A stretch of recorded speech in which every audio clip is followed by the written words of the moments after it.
colleagues, and the speaker of the day to the 53rd Adharshila Talk at RRIS. Welcome to Mr. Dilip Patel, who has been a great inspiration for me, and you all must consider yourself fortunate to be listening to him today, hosted by Ramratna International School. We are grateful to Sir for accepting the invitation. When I think of Mr. Patel, I think of happiness, I think of joy, I think of analyzing life, and I think of how to make it the best possible or better every day. Today's topic revolves around happiness. This is something which has been always enigmatic. It has always attracted us. We think of happiness all the time. It has been defined as an emotional state characterized by feelings of joy, satisfaction, and fulfillment. Now, people have gone on to define it in various ways. I have heard like happiness is loving what you do, or doing what you love, or the lack of wants and needs, and whatnot. Some say achieving what you desire is happiness. So, there have been conflicting thoughts about it, whether it is about lack of desires or it is about achieving what you desire. So today we are going to explore all that. Before I tell you what the topic is all about and what you can expect from it, let me introduce the speaker for the day, Mr. Patel. He is an electrical engineer with postgraduate diploma in aircraft design. Mr. Dilip is an entrepreneur, trainer, learning facilitator, and counselor. After serving HAL and 25 years of running manufacturing, Mr. Patel decided to devote his time to the causes of the society, working with initiatives of change, an international NGO, and IC Center for Governance since the last 21 years, facilitating learning in the field of attitudinal and behavioral change for corporate and government officials, educators, and students at all levels. He has developed a unique process called Life's Balance Sheet, which helps one to take charge of one's life as its CEO and bring about the changes towards happier and more meaningful life. He's working on bringing out a book shortly on Life Balance Sheet.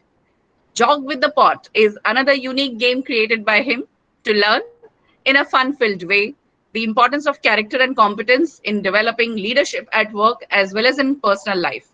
He has made an impact on the lives of thousands of individuals in their respective spheres of work over these years. And I can vouch for everything said here.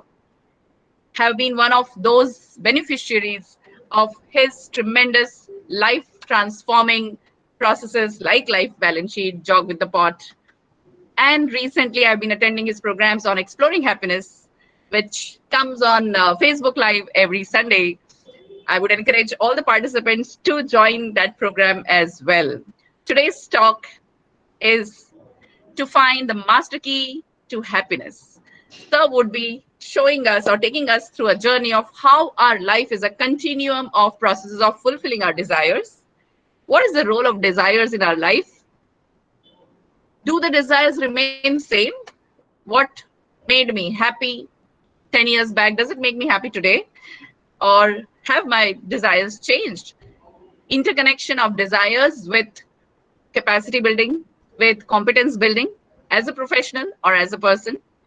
And are there mental blocks that we have created ourselves for reaching that happiness? How can we unlock those mental blocks with the master key? So over to Mr. Dilip Patel. Sir, please take us through this exciting journey of getting the master key to happiness. Over to you, sir. Thank you. Thank you very much. It's my pleasure to be here. And I only had a little bit of doubt that since I'm addressing all the teachers, and teachers have got a very focused way of looking at it, what do I have to teach my students, and whatever I learn today, can I teach them tomorrow? So my humble request to all of you is that please today, only for today, for my sake, don't remain a teacher, just become my student for the day.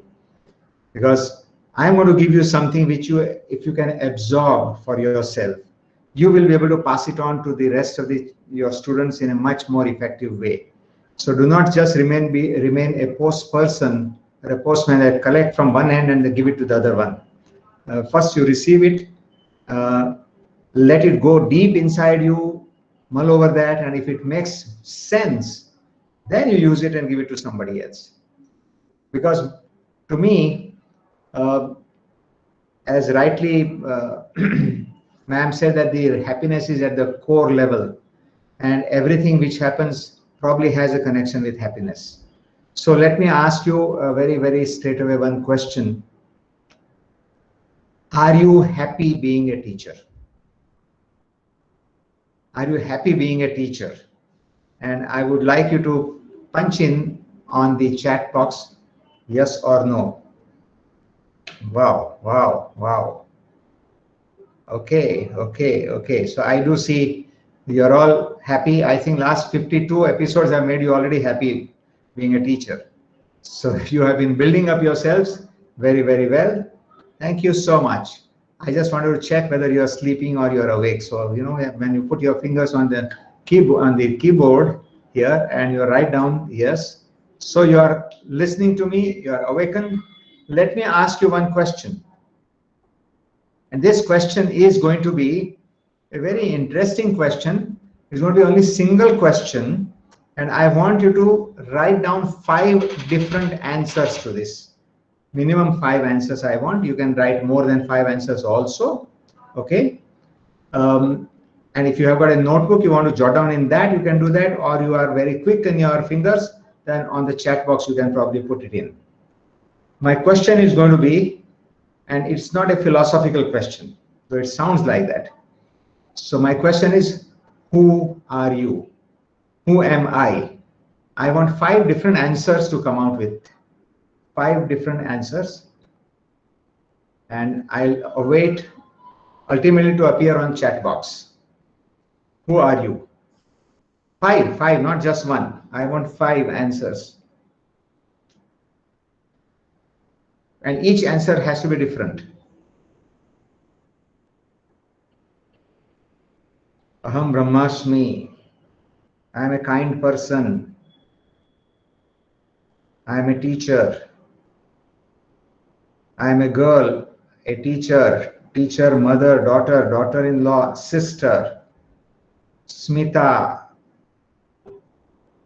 I am a name, I am daughter, I am individual, I am a human being, I am an Indian.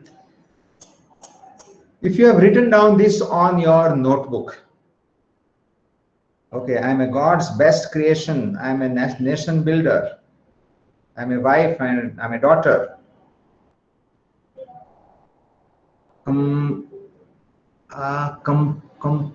I can't read that word.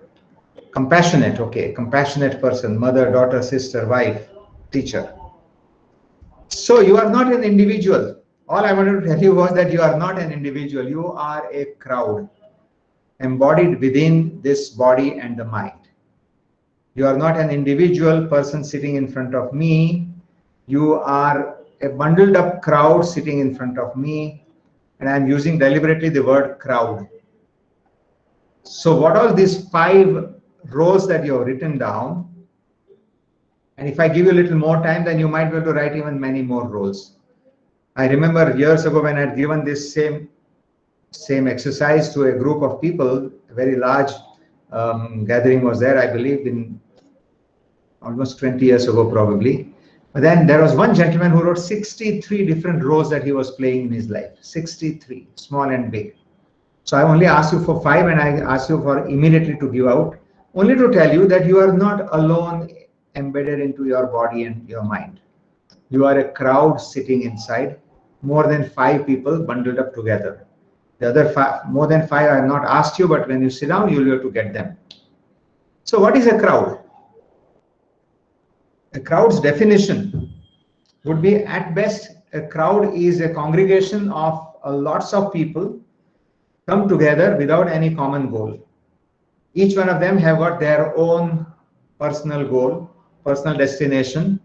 They are just juxtaposed together, and they could be very noisy.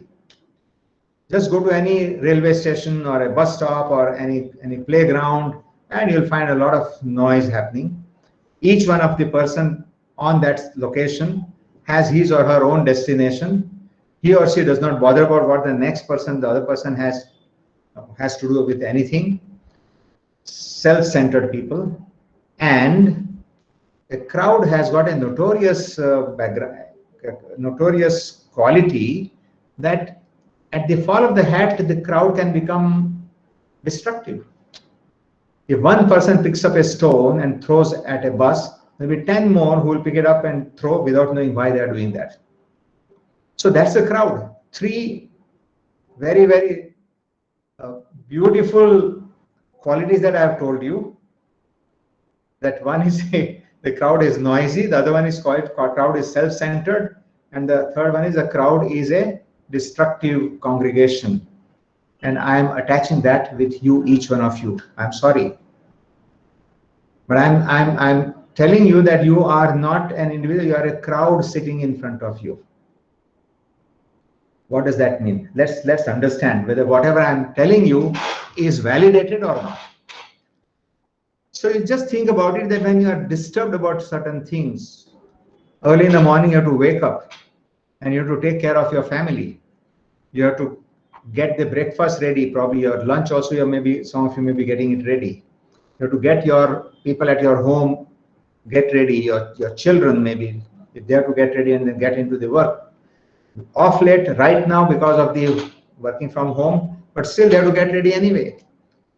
And then if you have to go to the school, or you have to sit down on your computer and start delivering the class to your children, so many things have gone about.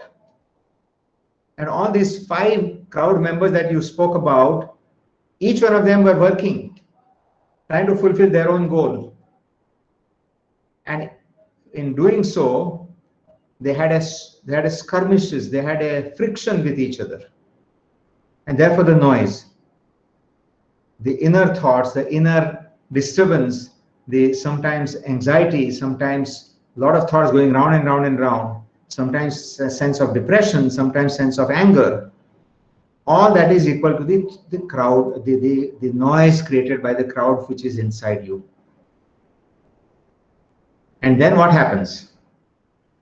The crowd members have got a common property to be used, common resources to be used. So what are the common resources for the crowd members?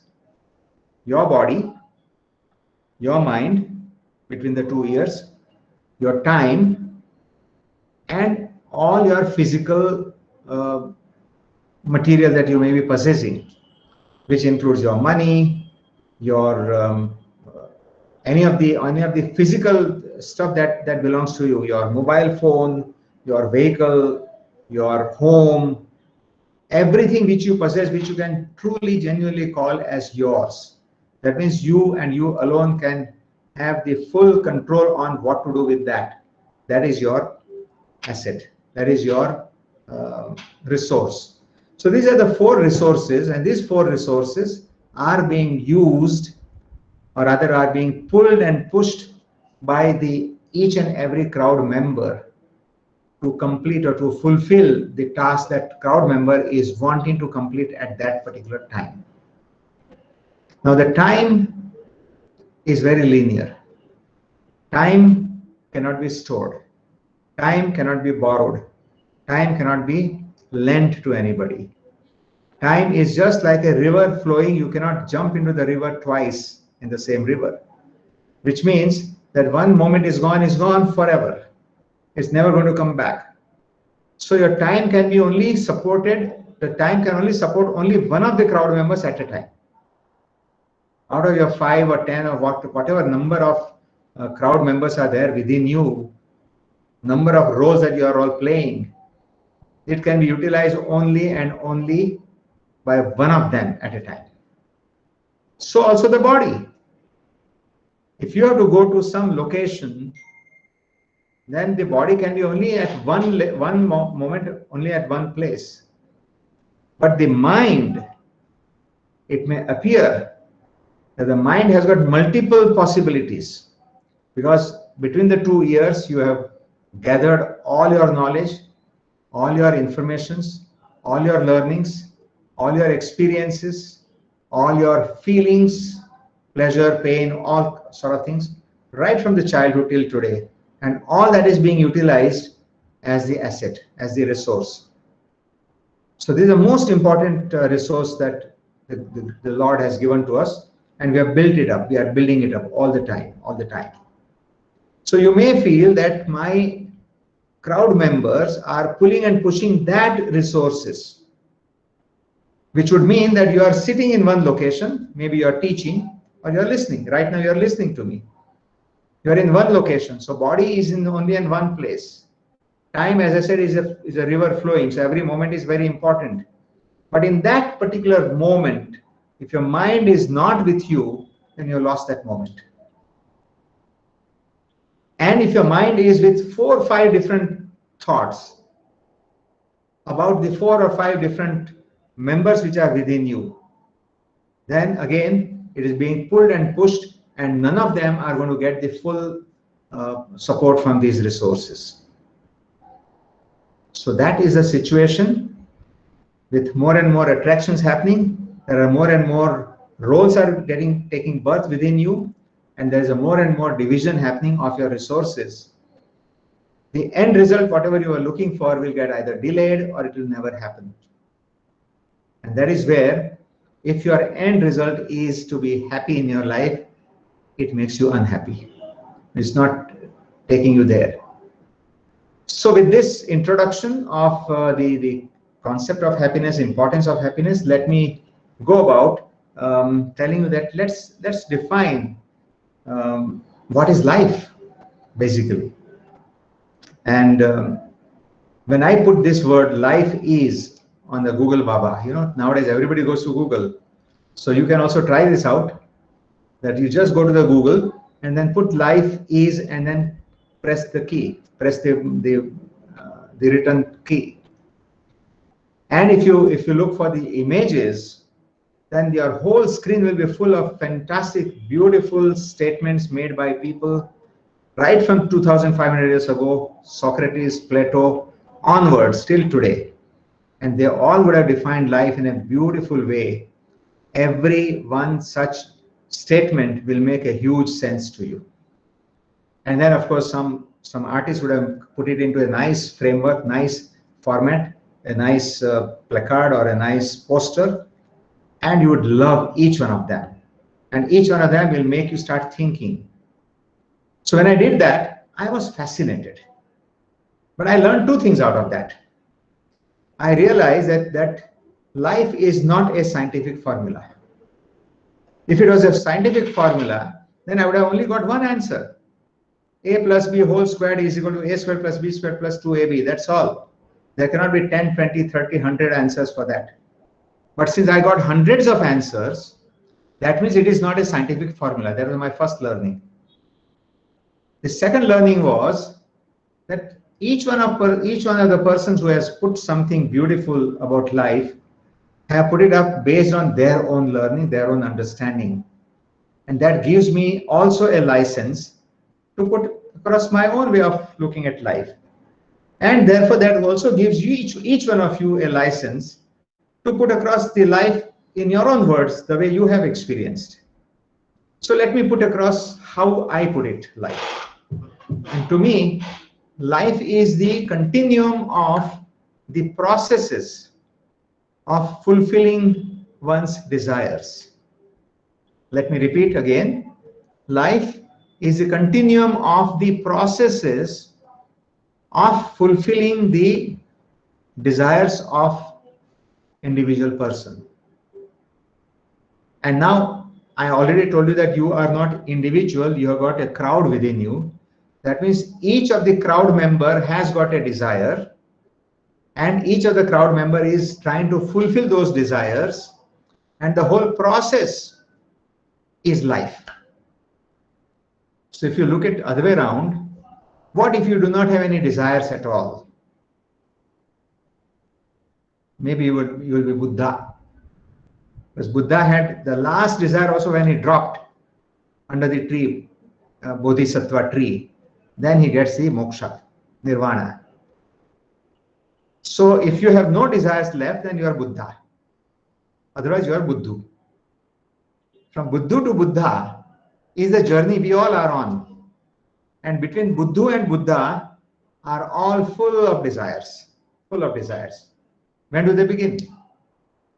The desires have begun ever since we probably understood the little bit of life. A little child when was born, and the first cry that the child did, the child had a desire to have the feed. Of course, it was a need for survival. But even that had to be expressed. When it was expressed, then the mother feeds the child, and then the satisfaction takes place, the child stops crying. Child starts smiling. Child is happy. So once the desire is fulfilled, maybe the end result is that you feel satisfied or you feel happy.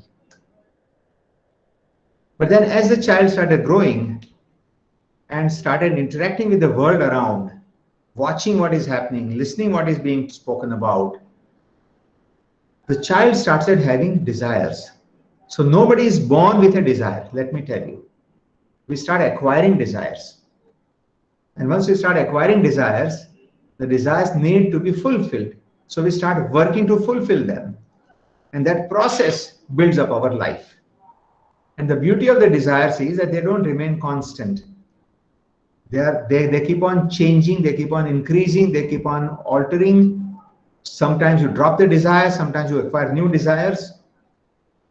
In the early childhood, the desires had no direct connection with the reality. I'm sure if you go back in your memory lane and think about it, that when you were a 3-year-old child, 4-year-old child, what were your desires? Maybe some of you wanted to get your Gudda and Guddi and get them married because you saw the marriages taking place. So you bought your Gudda, and then your other friend brought the Guddi, and then you start talking as though you are the adults, and you are making all the rituals and getting them married. Some of you wanted to create nice dishes, so you were playing with the small little toys, and then you were cooking, and then you'll go to your dad or your mom and say, take this tea I made for you, and so on and so forth. No connection with the reality, but you lived that desire. So life was happening, life was building up. For boys, there could be a little different desires. If I talk about myself, I was getting fascinated by watching the postman going from home to home and offering the letters. And in those days, in 50s I'm talking about, not many people are educated enough. So they would ask the postman that, why don't you read and let me know what it is? And then as a small child, 4-year-old probably, I would have been 3-4-year-old, putting one finger in the mouth and watching up, looking up, like I was a small kid, so looking up to the postman and following him from home to home, and then standing by there along with my other friends. And then we would find that sometimes the postman is reading out something which I don't understand at that moment, but the person who is listening is very happy listening to that. And sometimes the person starts crying. So I thought that this postman has got a power to make people laugh and to make people cry. So I said, I want to become a postman when I grow up. And like that started growing. Then when I grew up a little more and I saw the bus first time in my place, then I thought that I should become a driver, bus driver, because so many people he's taking them. Then I saw the policeman directing the traffic. I thought that he's very powerful man, so I should become a policeman, and so on and so forth. But then once you get in the school days, slowly the reality starts landing on you. Slowly you start learning more and more things. So you start working on the subjects. Then your teacher will say, you are not good at those subjects, you must not take science, you should take arts, commerce, and you listen to them. And then so you start making your pathway. You want to excel in your subject, that's your desire. You want to get the best marks in your subject, that's your desire. You want to go to the elocution competition, you want to play games and earn some trophy for yourself and your school, and so on and so forth. So every desire ends up into achieving something. The end result is achieving something at that moment. Then you went to the college, and then the college gave you a little more closeness to the reality. You started understanding the society, the job market, the opportunities available. You started understanding the value of the money, that if you earn more money, you can have better life, and so on and so forth. And so you started building up those desires. And then those desires, some of them are being fulfilled, some of them are not being fulfilled. You get disturbed about certain times. You may drop some desires, or you hold into your head for a long time because you could not fulfill that desire. 16, 17, that 17-year-old age, I remember, is a small window opened up. That small window, when a child has been denied the college which he wanted to have, not because he did not have the proper marks, but because of the certain societal obligations to certain levels of the society, people that you have given them some special, I would say, reservations, that you missed out. And when you missed out, you become suddenly very upset. And you became communist at that moment. You started saying that everybody should be equal. Why I should not be getting, why that person has got the thing, he was much lesser than me. And then you start seeing the faults with everybody. The prime minister is not okay. The chief minister is not okay. My father is not okay. The principal is not okay. So-and-so is not okay. So-and-so is not okay. Everybody is not okay. All the leadership positions are found with a fault. That's a small window. It lasts for about a year or so. Since you are not very powerful at that moment, you have to accept it. Sometimes when you accept it without resolving it, it remains in your head, and that in the later part of your life, it gives you a particular direction. You start hating certain things, you start hating certain people, you start aligning with certain ideologies, and so on and so forth. But you pass through that, and there is one small little window, which is where you had found out the faults with every level of the leadership. Every level of the leadership. And I wouldn't say that that was wrong, because you were measuring that from the point of view of the equality for all. You were looking at, suddenly, as I said, from the Karl Marx Das Kapital, and then the kind of a beautiful process that he has explained, and you said that is the best way. Then, once you have accepted whatever has come your way, and after 20 more years, when you have your son or daughter at 17, and you are probably at 37, 38, 40, you are into some level of leadership in your life. In your family also you are at a leadership level. In the workplace also you are at some leadership level. And you have actually adopted the system. And you have your own child pointing finger at you that you are not okay. What you had spoken 20 years ago, somebody is pointing a finger at you, and so the faulty leadership keeps on building up, generation after the generation. Who can correct them? The school. The next generation can be rectified only and only by school. Of course, the first institution is family. So the first responsibility is the family level, and the next is school. And therefore, we call in IOC ETST, education today creates the society of tomorrow. And if you look backward, then today's society was created by the education of yesterday.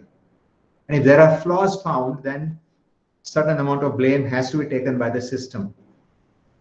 So the whole purpose is that when a child is born to be happy. And if that is the process required to be carried forward the whole life, then why don't we become happy later? Because we introduce in the schooling system the spardha, the competition. And then we introduce at the family level also, we start doing that my neighbor's child is being sent for playing badminton or tennis. Why shouldn't my son go and play some similar game, or even better than that, so that my child is ahead of their child? So now this complexity sets in mainly because of the faulty beginning that happens right from the family level onwards, and at the schooling level as well. But as I said, that the continuum of the processes of your fulfilling your desires is life, and your desires are the source of all the happenings, good, bad, and ugly. So if I have got, let's say, 5 members in my crowd within me, and each of the 5 members are having different directions in which they want to grow, and their 5 different desires are there, if those desires are being fulfilled by them by pulling and pushing the same resources that are common for all of them, and thereby they create the friction between themselves to start with, and thereafter, in the outer world, when you look at it, that every other person is also doing the same thing. 7 billion people on this planet Earth are also having their crowd members embedded within them, and each of the crowd member is trying to fulfill his or her own desire by playing around or pulling and pushing their own internal resources that they are there. And so the whole world is full of this process of happening, pulling and pushing and pulling and pushing. What happens internally happens outside as well. If you've got from 150 teachers in your school, you start wondering that which teacher ultimately will become principal someday. It's a pyramid. So you start looking at each and every teacher also as your competitor. You do not cooperate with them. You want to move ahead. But that's what has been taught to you right from childhood. And so what is happening inside, the pulling and pushing of the same resources inside 5 crowd members, happens in a larger scale outside. In a workplace, I'm using the word school because I believe that majority of my listeners today are school teachers. But every organization, the same thing happens. And then what happens is that the companies, when they are recruiting people, they say that in the interview, they ask that, do you have the capacity to lead people? Are you a team player? My teacher and my school has never taught me to become a leader. They have not taught me to be a team player. They only told me that you have to move ahead. You have to move ahead, pushing behind others. So these are the kind of complexities we have built in. And then I am coming here and telling you that I can give you a master key to happiness. You will be laughing at me. I don't have any magic wand that I'm going to give you any such thing. But I'm going to tell you one thing very, very definitely, that for every situation, there is a possible solution. And if you trust that for every problem, there is a solution. Maybe that you are not accepting that solution, that's a different issue. But there is no problem in the world which does not have a solution. And if at all there is any such, then it is not a problem. Take it from me. For example, death. Death is never a problem. But there is no other solution at all. Death is a must. But apart from death, whenever you come across that, look, there is a problem, then please believe me, trust me that there is a solution. And there are multiple solutions. Just that you are not accepting those solutions. So coming back to therefore that how do we find out a master key to happiness if happiness is our ultimate goal? Your ultimate goal may seem to be very different. For example, when I was working in a company, a question will be asked that what's your desire? What do you want to be in your life? And I remember that most of us had our eyes on, I want to be a CEO someday. I want to occupy the chair of the works manager. I want to be a managing director of the company. When I left one company in Baroda when I was working to join Bangalore HAL, that gentleman tried his very best. He said, look, after 10 years, you may become the partner like me. It was a partnership company. You can become a partner in a company. And he had given me a new dream. And luckily, fortunately, exactly after 10 years later, I did become a partner in a company. I'd gone back to Baroda, talked to him, sir, you had told me that day, it became a gospel truth for me, and I became a partner. So each one of us have a desire to reach some level, some higher level. And in that whole process, what happens is that we believe that only when I become that, I'll be happy. I mean, intervening period, I'm not going to be happy. So happiness is not the destination. Happiness is a process. But before I define or go ahead and then in happiness, defining happiness, let me come back to this level that 5 members are in you as the crowd. Each member has got multiple desires. So you just make the permutation and combination. Maybe some mathematics teacher can build up a formula out of this. And then There are 5 different levels that I am defining, I'm going to define right now, at which you may have your desires built up. That means one individual person may have desires at the 5 different levels. 5 members in your crowd, five crowd members may have 5 into 5, 25 different desires happening. And then at every given time, it keeps on changing. So it's a huge, huge mix-up. And rightly, your principal ma'am was talking about that the happiness appears in front of us in a different formats. You get very good marks, you are very happy. You achieve something, you are very happy. Small, simple things, that little bit things are that you get a good food today afternoon in your lunch, you are very happy. You play a nice game, you are very happy. If you find that in the IPL, your favorite team is winning, you are very happy. So all kinds of happinesses are there, and therefore it becomes even more difficult. In fact, I'm reminded that a fable which is as old as Buddha's time, or even more than that, I believe. And that is about the 6 blind people. 6 blind people were taken to an elephant. They had never known an elephant. They were asked to explain, or they were asked to define and describe elephant. And so they were, by touch and feel, they started describing. And the one guy said, oh, this is like a wall, because he was touching the body. And there was another guy who immediately shouts back and says, what nonsense are you talking about? The elephant is like a trunk of a tree, because he was holding the leg. And the another person who was holding the trunk of the elephant, he says it is like a very thick snake. And the fourth fellow says it's like a rope.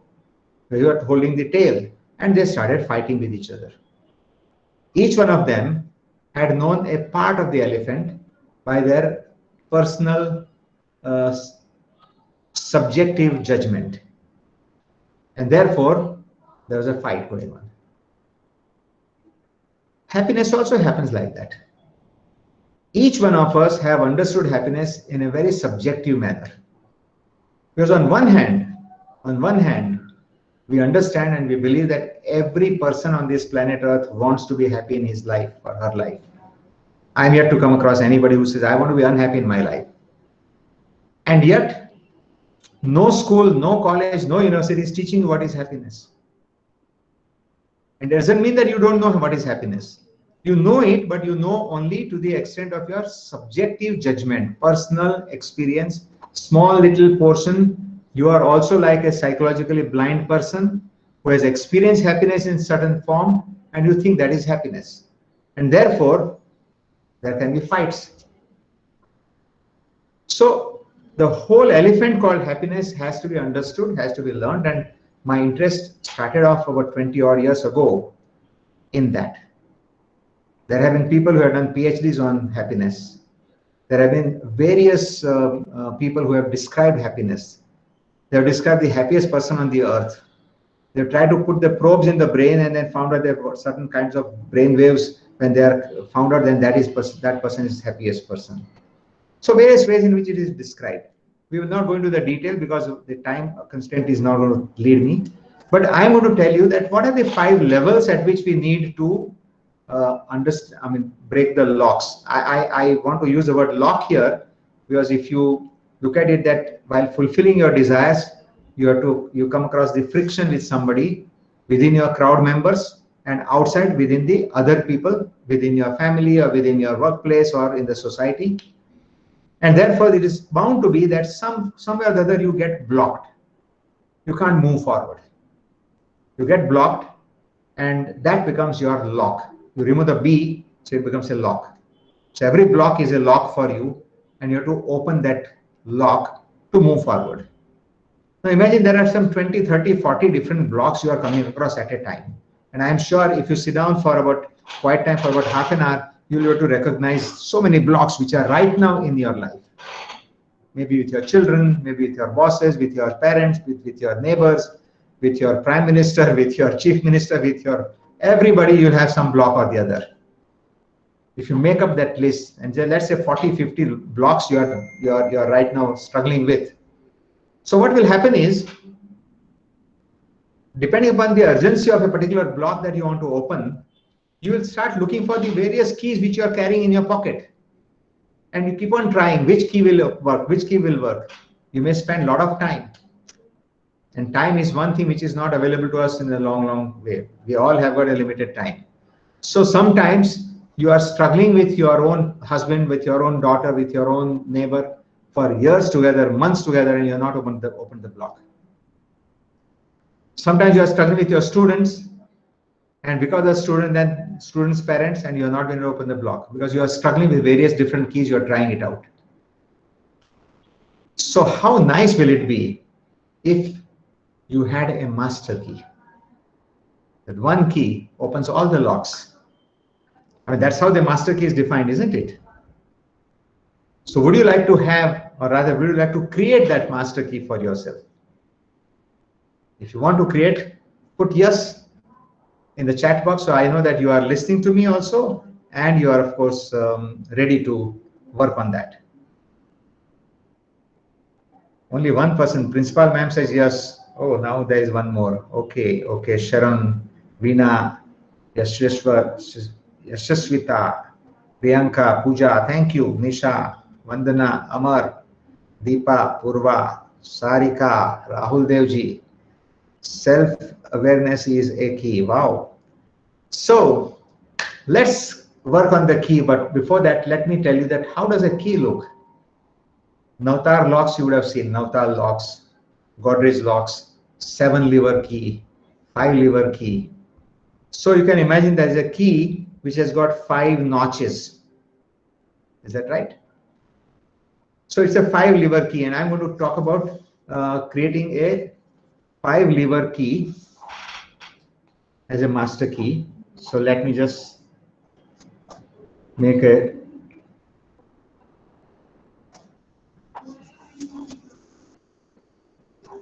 let me put it up. If you can you see this picture?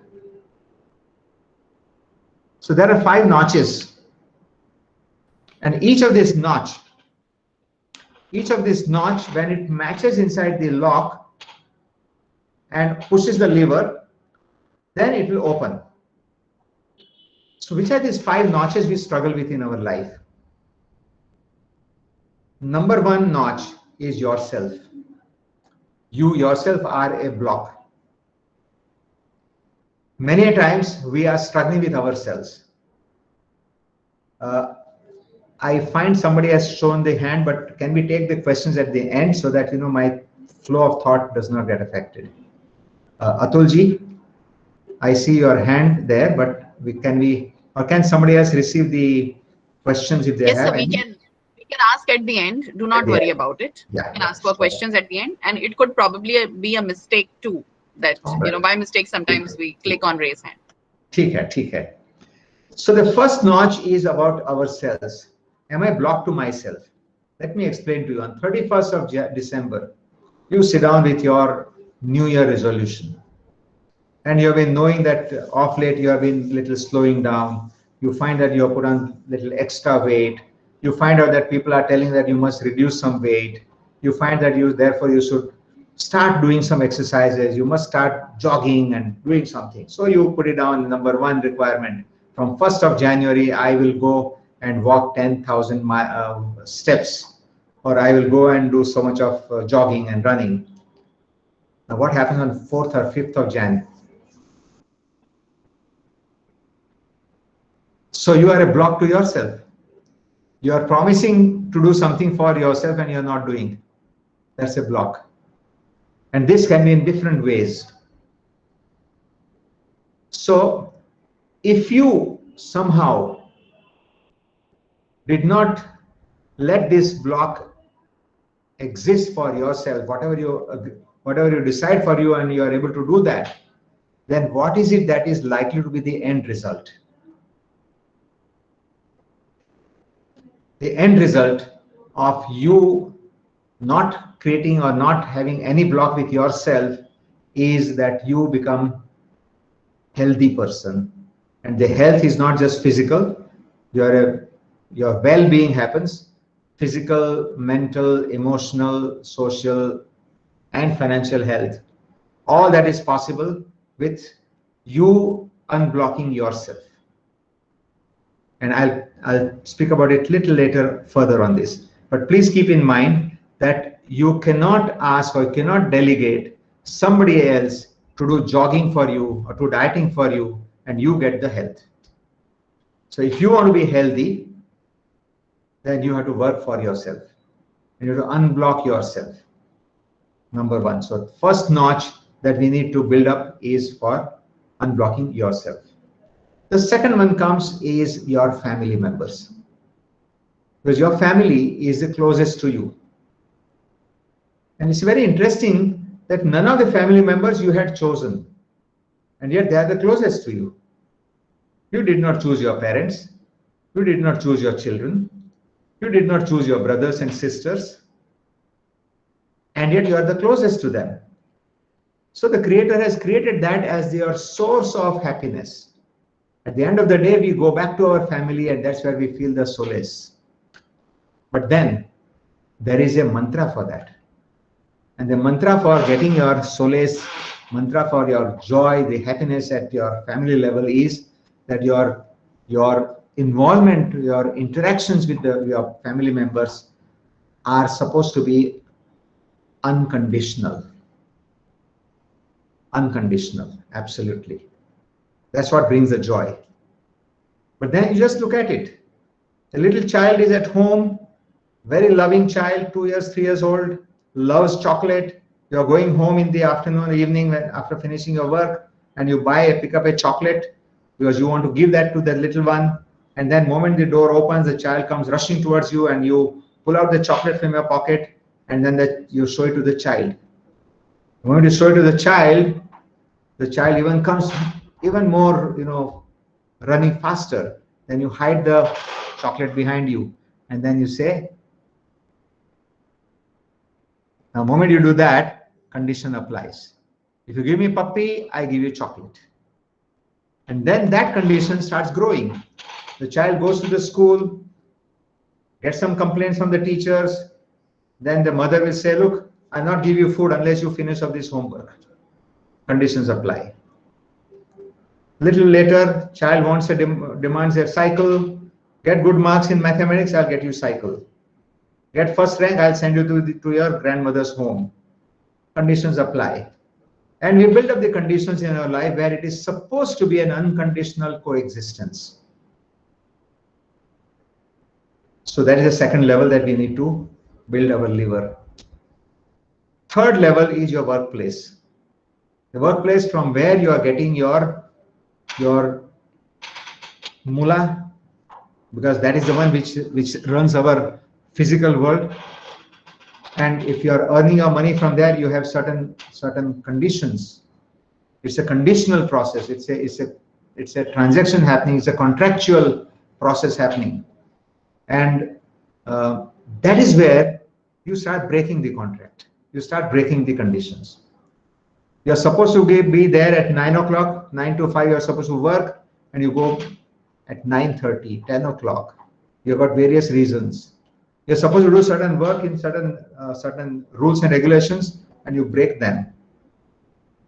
So where you are supposed to be fulfilling the conditions, you don't. So at the level number 3, if you fulfill all the conditions as per the desires, as per the requirements, then what you get as the end result is your success. So the first level is health, second level is happiness, third level is success. Self, family, workplace. He, ha, su. I call it a he, ha, su process. Health, happiness, success. All these 3 are our selfish needs, personal needs. To that extent, we are equal to the animals. Animals also do everything for themselves. They don't do for anybody else. Then we are human beings. We have got an extra prefrontal lobe available. God has given us some certain capabilities which are not so much in the animals. They do have a very little.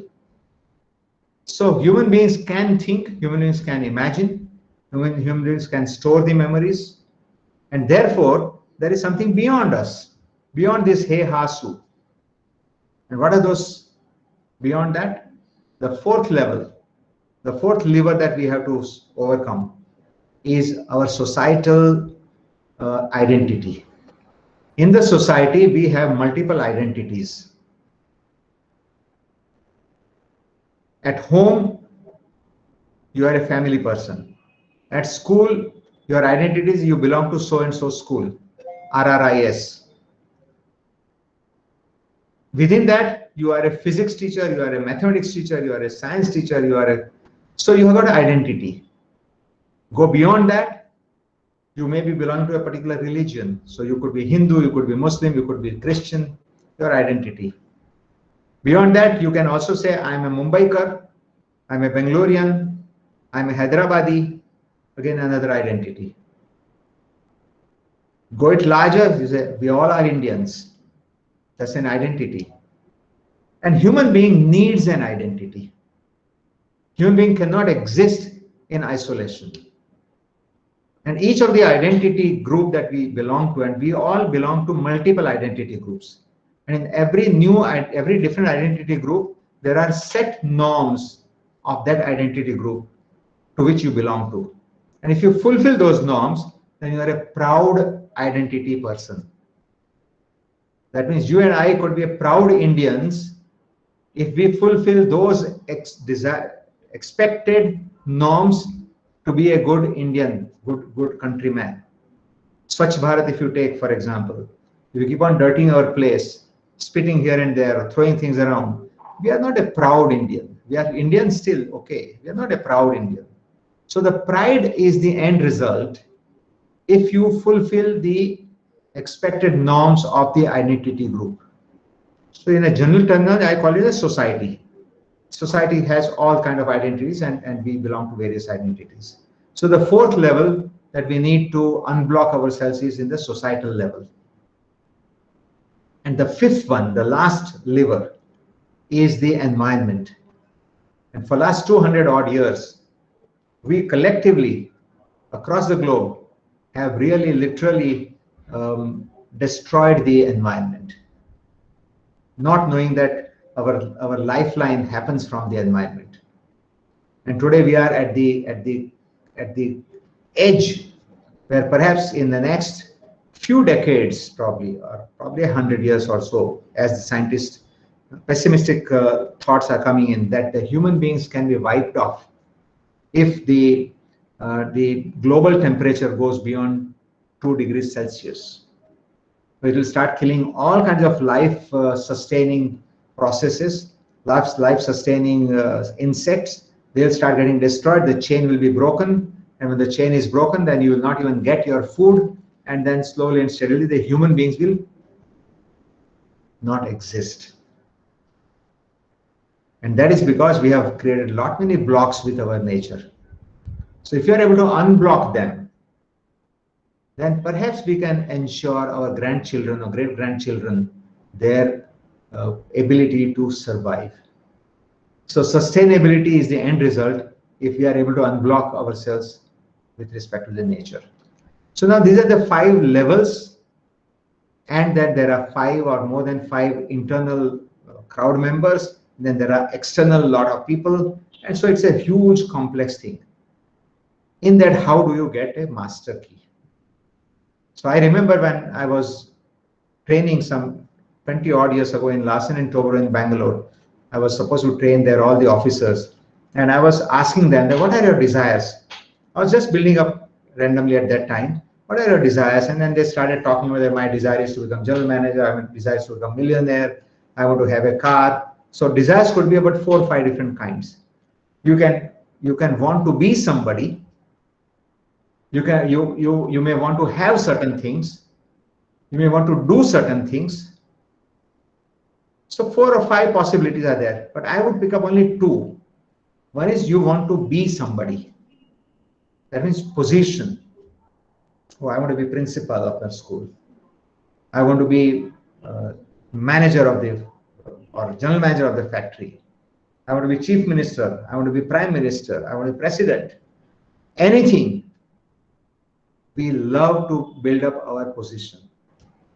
We want to grow higher and higher and build up that position. So that is whatever I want to be is one. And whatever I want to have is the possessions. So positions and possessions are the major desires which runs our life at every given moment of time. And these two make us drive our life, make us do whatever we are doing. And therefore, my question to those people was at that time, and today, right now, in a very quickly I can give, because I think, ma'am, I have a time of 5 more minutes, or what's the time? Yes, sir. So if you wish to extend by a few minutes, that's okay. Beyond 4:30. 5 or 10 minutes more probably. So when I talk about these 5 levels of levers, what I'm talking about is that when I was putting up these figures, that whatever I want to be, and people started putting down that I want to be a good father, I want to be a good mother, I want to be a good husband, and I want to be a manager, chief manager, general manager, I want to be a good citizen. These are the answers people gave me on whatever you want to be, the position. Possessions, they freaked out. I want to have a car, I want to have a big house, I want to have lots of money, I want to have a lot of friends, I want to have a lot of love, I want to have happiness, I want to have good health. So when you make the list, genuinely, we sit down and make this list, you will find that the be list and the have list will have connections. Let's say I want to be a millionaire and I want to have lots of money. It's one and the same. One is the destination, another is the process. So when I put those two lists vertically, I was amazed when I said, look, there is a connection between the two. And then people also saw the connection. I made the connections. I said, therefore, if you can mix both the lists together, then that titles also, the top, one is a be list and one is have list. If you bring them closer, then what is that word coming to you? Can you just put it down on your chat box? What word comes when you bring these two lists together with their titles coming closer? One list is whatever I want to be, B-E, be. Another is have, H-A-V-E, have. No, I want to physically bring them closer.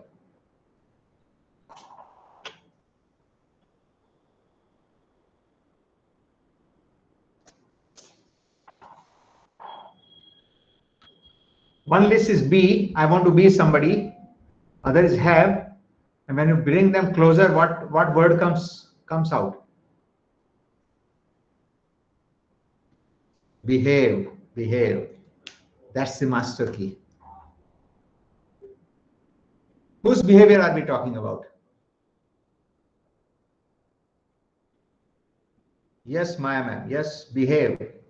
So behave, a behavior, our own, not somebody else's.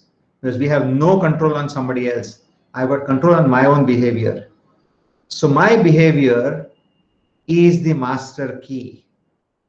At all the 5 levels and all the 5 or more than 5 embedded crowd members and all the people around me with whom I have to behave. Just think about it. This master key cannot happen overnight. If you look at this, each of these levers, each of the notches which I am showing you here in the key, that needs to be honed. If you have seen anybody trying to make a key for your lock, he comes with a file and then he puts it inside, puts a color on that, and then tries to rotate that. And wherever there is a mark happening, he starts, gissifying. He starts filing that portion. So you need to file yourself. You need to file and hone your behavior, the appropriate behavior, which can become productive. Then that's the right master key. A behavior which is counterproductive, you will not be able to unblock it. A behavior which is unproductive is also of no use to you. So the behavior which is productive and that too an appropriate behavior. Sometimes we believe that it has produced my result. I beat my child, the child out of fear sits down and does my homework. So my behavior at that moment, I think that has got me the results, but it's not appropriate because today, tomorrow, maybe day after tomorrow, 4th day, the child has understood all I need is couple of thappad is okay. I need not do it. Or the child will start holding a grudge against you. So appropriate behavior, the word appropriate is very, very important. That takes away a lot of time in our understanding, which is where what Mr. Rahul Dev was talking about, there's a self-awareness. You have to understand yourself, you have to understand the other people. The emotional intelligence, you need to understand your emotions, you need to understand the other person's emotions, you need to understand how do you work with the other people. So the whole process begins once you understood that the 5 levels, 5 levers, each lever gives you a very different outcome. First one gives me the health, the second one gives me the happiness or the joy part, the third one is giving me the success, fourth one gives me the pride of the belonging, and the fifth one gives me the sustainability. But all of them put together is happiness. Happiness is a common word. And therefore, if you have to have this master key, you have to start working with yourself. Spend every day some time with yourself. At IOFC, we say that 20 minutes of quiet time with some context or the other. But from inside, you start searching it out. But beyond that, I would suggest those who do not know what a life balance sheet, there's a very structured process wherein it picks up all aspects of your life with the other people. And then you can build on that. So right now, I'm going to stop here by saying that your master key is your behavior. And to qualify that behavior is that an appropriate behavior which produces the productive outcome. And the productive outcome in the physical terms, in a material terms, may be certain end result like achievement of all different kinds. But behind that is your happiness. Because when you are healthy, you are happy. When you are successful, you are happy. Your joy in the home makes you happy. If you have a good, healthy position name, you're proud. You belong to a group proudly, then you are happy. And if you are able to create sustainability for your grandchildren, you will be able to sleep well. That's also happiness.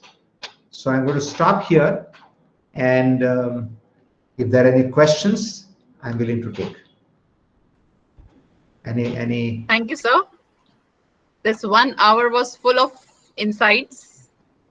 You know, the biggest myth that you've broken is that lack of desires leads to happiness, because it is really unreal to think of a life free of desires. So it's better to embrace the fact that we are going to have desires. It's all about how to unblock these blocks by behaving in an appropriate, productive way.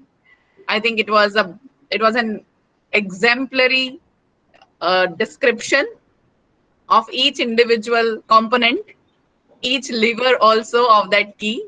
Thank you so much. If there are any questions from the participants, or even if you wish to share your thoughts, yeah, or the most prominent takeaway for you. Yes, that will be great. That would be appreciated. You may feel free to unmute yourself and speak up.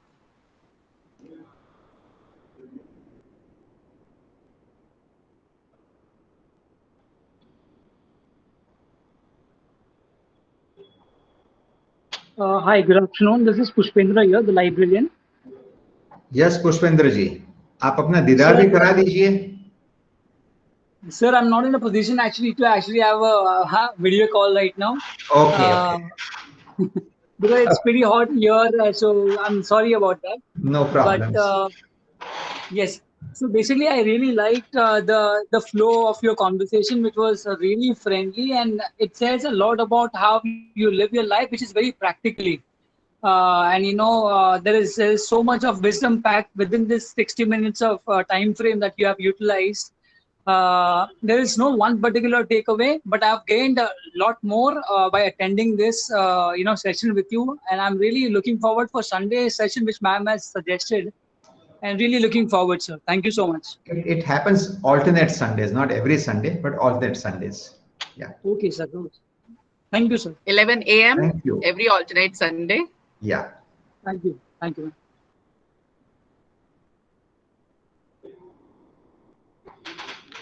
Yes, Rahul Dilipji, thank you for a very insightful.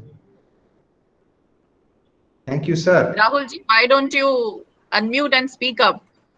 He is one of the Adharshilas. Then we had Vijayam ma'am attending this.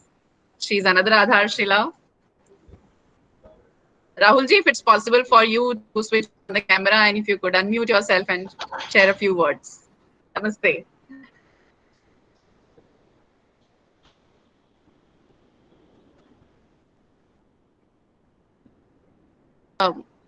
Sir, you have to unmute yourself. Sorry. Rahulji, yeah. Sorry. That's okay. Just want to thank Dilip ji and of course RRIS. It was really insightful and practical, educative. I'm sure everyone has gained the key, because we all need the key, no matter how wise we think we are. But many the notches of the keys are missing in our individual lives. So it's good to be reminded of the interconnectedness of things and not stress on one aspect of life alone. Thank you, Dilip ji. Wonderful. Thank you. Thank you. So kind of you. Thank you, sir. Other participants who would like to speak up? There is a comment by Ms. Priyanka.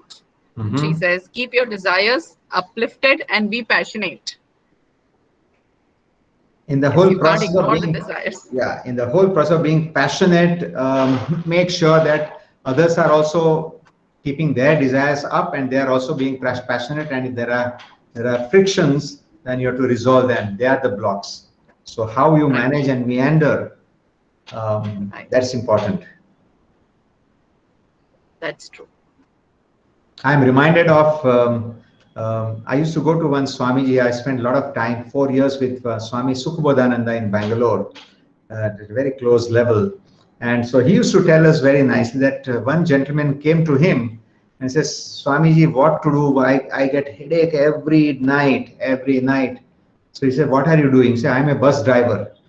And I drive in this mad crowd every day, these motorcycle fellows, scooter fellows, rickshaw fellows, and Bangalore roads were very narrow that time. So he said, what to do? Every night I'm getting headache. Then Swamiji thought for a little while, and then he says, what were you doing? What were the game that you're playing in your school days or college days? He said, I was a very good football player. So Swamiji says, okay, tomorrow onwards you do one thing. When you're driving, you visualize that the whole road is your football ground. And the vehicles which are coming in front of you are your opponents, and you have to carry your ball safely to the goal. And then you just play around in that fashion. And after a few days, he comes and says, Swamiji, my problem is solved. I enjoy driving now. Because now his mind was, he was in the present moment. He became aware that whatever he's doing, his skill has to be used there rather than complaining about the whole thing. I cannot do anything about those people. Can I be more aware of what am I doing? So it's the perspective which makes the whole thing different. You can be passionate, yes, but you cannot be doing it blindly. You have got to be understanding the other people are also around there, and then therefore appropriateness is very important and the productive end result. Thank you. Absolutely, sir. So if there are any more questions, please unmute yourself.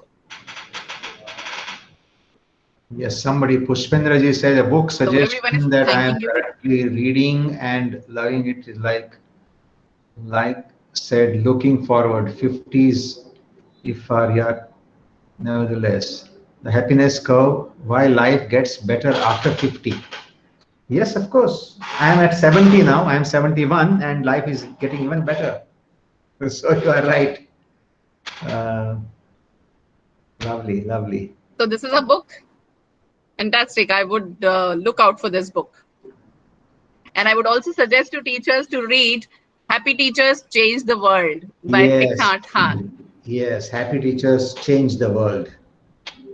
Absolutely. So, as we come to the end of this interesting, insightful session, I would like to connect what Sir said, behave as action. Whenever we behave, we choose an action. And William James has said, action may not always bring happiness, but there is no happiness without action. So take action. The key to happiness is in our own hands. We have to take charge of happiness in our lives and remember all the different levels that we need to unlock. The master key that Sir has given us, let's use that in an appropriate way, in a productive way. It has been a very, very enriching experience listening to Dilip Sir. Thank you so much, Sir, for being an Adharshila, for being precisely the 53rd Adharshila at RRIS. We are so glad and feel so fortunate to have you as an Adharshila. So, Thank you. looking Thank you. forward to more wisdom and guidance from you.